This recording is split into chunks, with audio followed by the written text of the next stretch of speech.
Soil samples from Sean Brady's lab. Sean Brady, Rockefeller University. The modern medical era began when an absent-minded British science named Alexander Fleming returned from vacation to find that one of the petri dishes he forgot to put away was covered in a bacteria-killing mold. He had discovered penicillin, the world's first antibiotic. 90 years later, the world faces an antibiotic crisis. Superbugs have evolved resistance to dozens of drugs in doctors' arsenals, leading to infections that are increasingly difficult to treat. Global deaths from antibiotic-resistant infections are predicted to hit 10 million a year by 2050.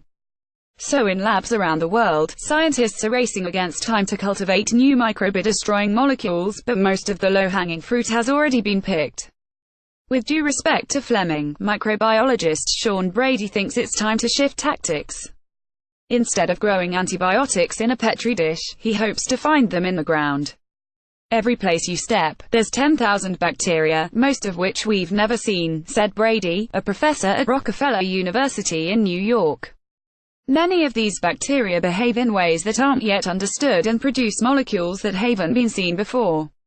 Our idea is there's this reservoir of antibiotics out in the environment we haven't accessed yet, Brady said. That idea is beginning to pay off. In a study published Monday in the journal Nature Microbiology, he and his colleagues report the discovery of a new class of antibiotic extracted from unknown microorganisms living in the soil. This class, which they call malicidins, killed several superbugs, including the dreaded methicillin-resistant Staphylococcus aureus MRSA, without engendering resistance. You won't find this antibiotic at your pharmacy next week, Brady cautioned. It takes years for a novel molecule to be developed, tested and approved for distribution. But its discovery is proof of a powerful principle. He said a world of potentially useful and tapped biodiversity is still waiting to be discovered. Though antibiotics are prized for their ability to combat the microbes that make humans sick, most of them actually come from bacteria. For example, streptomycin, which has been used to treat tuberculosis and plague, is produced by the bacterium Streptomyces griseus. This microbe was originally found in the dirt of a New Jersey farm field, though the antibiotic research was conducted using cell cultures. Bacteria have been fighting one another for billions of years, far longer than humans have been around, so it's hardly surprising that they have evolved all the best weapons. Yet the vast majority of these microbes don't grow well under controlled laboratory conditions, making them difficult to study. Maybe, using that simple culture-based approach, we've missed most of the chemistry that are produced by bacteria. Brady said, it would be better to derive interesting molecules directly from the environment. And with the advent of metagenomics, techniques that allow all the genetic material in a sample to be sequenced en masse, researchers can do just that. For this study, Brady's team cloned vast quantities of DNA from hundreds of soil samples contributed by citizen scientists across the country and then sorted through the material in search of interesting sequences.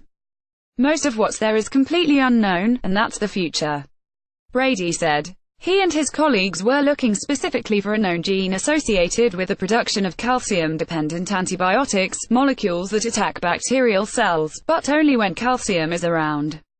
It's thought that the existence of such an on-off switch may make it harder for microbes to evolve resistance. Because of this, the gene for calcium dependence might serve as a flag for a much longer sequence controlling the production of antibiotics, much the same way that coming across instructions for making crust might flag cookbook readers that they've found a recipe for pie.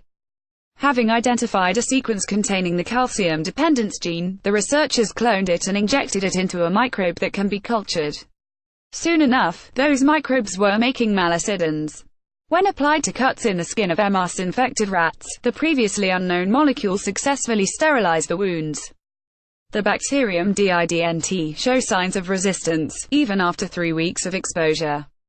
According to Brady, malicidins work by interfering with the process that bacteria use to build their cell walls. Human cells rely on a different process, so the antibiotic isn't toxic to people.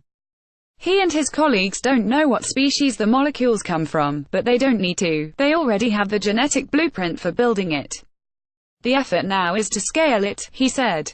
2 years ago, Brady launched a company called Lodo Therapeutics, which aims to accelerate the discovery process and ultimately produce new medications that can be used to treat disease.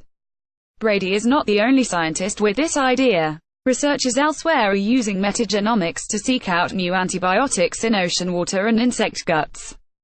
Meanwhile, the same technique has been applied to urban sewage and polluted lakes to reveal the vast extent of antibiotic resistance. Read more. Scientists want to find new drugs in your local dirt, so send some in. Your office is a veritable petri dish of bacteria. Women have more rights in places with fewer pathogens.